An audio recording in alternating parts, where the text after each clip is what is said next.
Series में आज हम तीसरा लेक्चर करने जा रहे हैं और उसमें हम देखेंगे home rule movement and Bihar.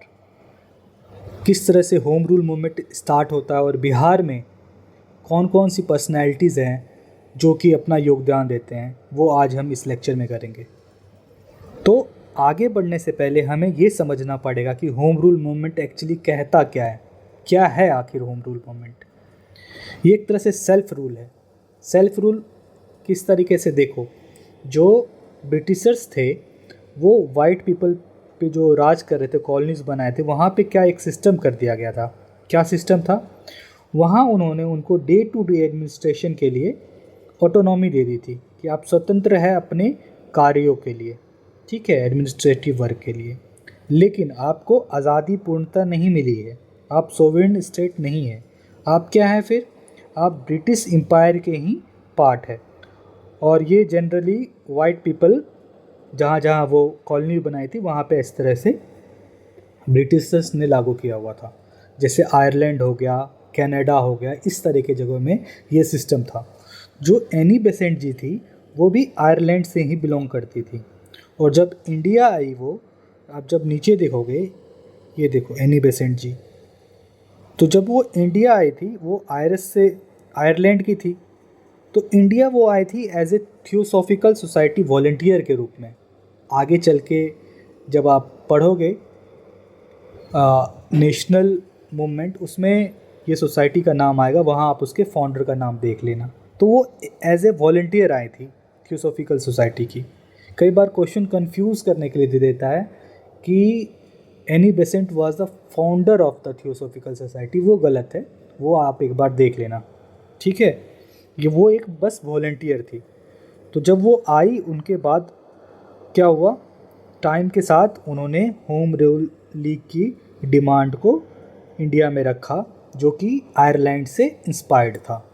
और जो ये तरीका है कि आपको बस ऑटोनॉमी मिली है डे टू डे एडमिनिस्ट्रेशन में और आपको कम्प्लीटली हमने आज़ाद नहीं किया है, वो क्या है, एक तरह से डोमिनियन की बात है। तो वही मांग उठा रही थी एनी बेसेंट जी और उनका साथ दिया था, ये आप देख रहे हो, तिलक जी ने उनका साथ दिया था। इन दोनों ने मिलके होम रूल मूवमेंट की स्थापना की, ठीक है। और अगर बैक ऑफ द स्टोरी आप जाओगे तो आप देखोगे कि तिलक जी को 1908 में जो देशद्रोह के सेडिशन चार्ज में जेल कर दिया जाता है, रंगून के जेल में उन्हें बंद कर दिया जाता है। जब वो वापस लौटते हैं 1914 में, देखते हैं कि ये तो पूरा वैक्यूम क्रिएट हो चुका है, क्योंकि जब वो जेल में गए थे तो उस समय स्वदेशी मूवमेंट चल रहा था। और स्वदेशी मूवमेंट के समय में जो नेशनलिज्म था, स्वदेशी मूवमेंट के समय में नेशनलिज्म जो था वो पीक पे था। नेशनलिज्म जो आपका वो पीक पे था, लेकिन जब वो बाहर आया तो देखा कि नेशनलिज्म जैसी कोई उतनी भावना नहीं है लोगों में। क्यों? क्योंकि कांग्रेस जो था वो पूरी तरीके से टूट चुकी थी, क्योंकि वो स्प्लिट होने के बाद कांग्रेस की जो पॉपुलैरिटी थी वो भी धीरे धीरे कम हो गई थी। तो अब हम आते हैं, मैंने बैक ऑफ द स्टोरी सारी कहानी आपको बता दी, क्या हुआ, कैसे हुआ है। और ये जो पिक है ये इम्पॉर्टेंट बिहार के पर्सनैलिटी है मज़हर उल हक जी का।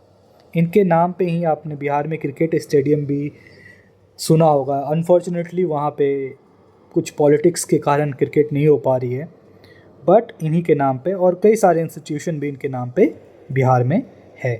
तो अब सीधा हम आते हैं कि किस तरह से बिहार में कौन कौन सी पर्सनैलिटी ने अपना रोल दिया था। तो देखो, मैंने पहले बता दिया था कि ये स्टार्ट कब हुआ था, 1916 के अराउंड एनी बेसेंट जी और तिलक जी के द्वारा।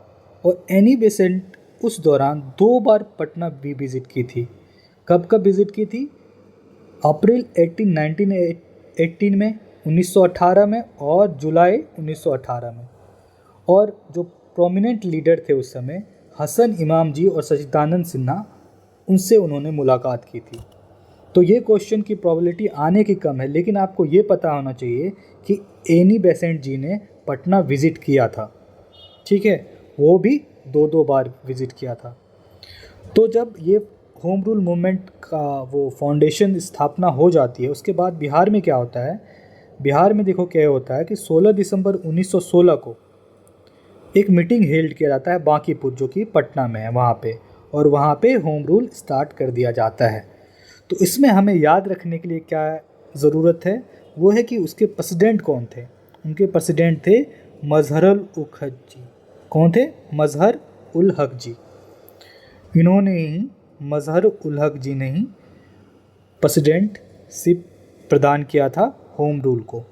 और वाइस प्रेसिडेंट का भी नाम आप देख ले, लेकिन मेनली क्वेश्चन आएगा आपका प्रेसिडेंट कौन थे, लेकिन ये आपको याद रहना चाहिए कि वाइस प्रेसिडेंट और सेक्रेटरीज कौन कौन थे।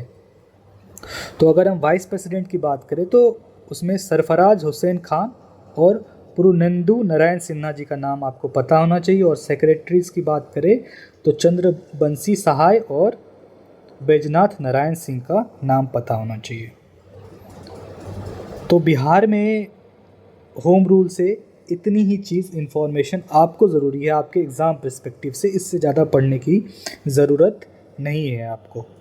तो इससे हुआ क्या, ये ज़्यादा मूवमेंट लोगों में एक तरह से अवेयरनेस फैलाया कि बाद में चल के वो एक प्लेटफॉर्म प्रदान किया नेशनल मूवमेंट के लिए। ठीक है, तो कुछ इसमें फैक्ट देख लेते हैं जो कि एग्ज़ाम में आ सकता है। ठीक है, वो फैक्ट हम देख लेते हैं। जैसे which leader of the Patna home rule league had propose to start the worship of mother India on Vijayadashami. किस लीडर ने होम रूल लीग के दौरान ये प्रपोज किया था कि मदर इंडिया को पूजना है विजयदशमी के रोज़ में? उनका नाम था राय पूरन चंद जी। अगर बिहार पीसीएस ने क्वेश्चन को थोड़ा और हार्ड बनाना चाहा तो वो इस तरह के क्वेश्चन पूछ सकते हैं।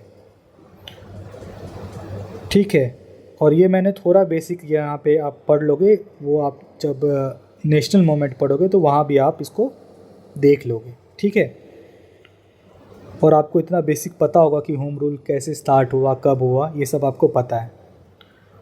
और एक चीज़ हमें ये भी देखना है कि जो बाबू जनकधारी प्रसाद जी हैं उनके बारे में भी आपको थोड़ा जान लेना है। क्या जान लेना है हमें ये जान लेना है कि उन्होंने ही home rule league Muzaffarpur Bihar में स्टार्ट किया था। तो 3 नाम बिहार में आपका इम्प्रोमिनेंट हो गया। एक तो बाबू जनकधारी प्रसाद जी, एक राय पूरन चंद जी, और तीसरा नाम जो कि आप, मेरे को नहीं लगता आप बोलोगे, वो है मजहरुल उल हक जी। ये तीनों नाम बहुत ही प्रोमिनेंट है। तो होम रूल लीग में इससे बाहर कुछ नहीं आएगा। मैंने आपको सारा इन्फॉर्मेशन दे दिया है। अब मिलते हैं नेक्स्ट लेक्चर में। Thank you.